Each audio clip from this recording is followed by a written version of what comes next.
Yeah, I mean, I'm a financial advisor here in Coachella Valley. I was for a long time, I was a main anchor for CNBC television, first in Europe and then on Wall Street. I spent 7 years on the floor of the New York Stock Exchange. I anchored the 10 a.m. show, the most popular show on CNBC, which is the dominant financial network. And I was the guy on the TV screens at the top of the trading floor, which was a lot, but maybe we can talk about that. And I ended up doing the business. I left after 18 years and I was looking for happiness. I came to the West Coast and I was actually splashing around in a pool in the Hollywood Hills like a child. And somebody said, "Oh my God, you're Simon Hobbs." I was like, "Yes." He said, "We grew up watching you." Because I was like, "Oh, okay." He said, "Why don't you join us at California Financial Partners?" And I was like, "I've seen how the sausage is made. I don't want to get involved. I don't want to do it for ordinary people. I know how it's done and I don't want to do it." And he was like, "No, we're really different." He said, "Believe me." He said, come and see us. We're independent financial advisors, so you don't work for a bank. So, separately, nobody's telling us where to invest people's funds, and the fees are transparent. And sure. After the knowledge that I had on Wall Street, I thought, well, why don't I come out and help just ordinary folk, middle class people, who we could debate whether they normally get a great deal. I hold quite strong views on that, which I won't express here, but to actually teach them what's happening. If you've got life savings, why not have somebody who really knows what's going on and can take you as the co-pilot through the decisions that you're making and explain constantly why we're doing this and why the markets are down so heavily today. Again, I'm like a pig in mud when it comes to investing in financial markets. I really am. I love this stuff. And I love, I've already made quite a lot of money through a very successful journalistic career. I did it for 27 years, 18 on TV. So, I have the luxury now of deciding what I want to do with my life and the clients that I want.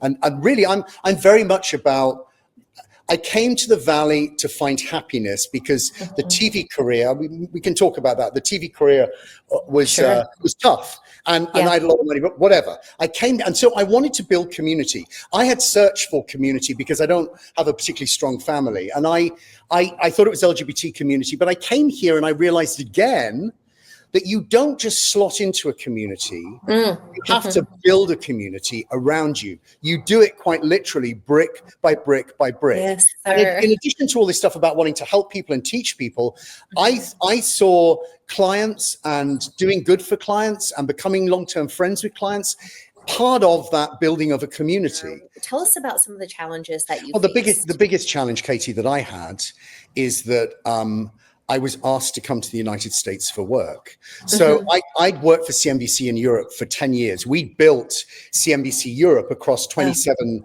countries of the European Union. And, we'd succeeded in that to a large extent, and I'd become a big fish in a small pond. And Bloomberg recruited me to go relaunch their worldwide networks from London. And CNBC at the mothership in the United States went crazy. I mean, the CEO was like, "I'm going to fly there now. I'll see you for breakfast tomorrow morning. Don't go to Bloomberg, blah, blah, blah."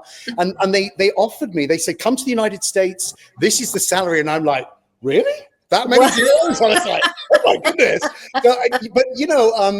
So I came, and actually one of them said to me, "Have you ever taken a really big risk?" And I was like, "No." They said, "Well, don't you think you should now?" And I'm like, "How could you turn down the job in America?"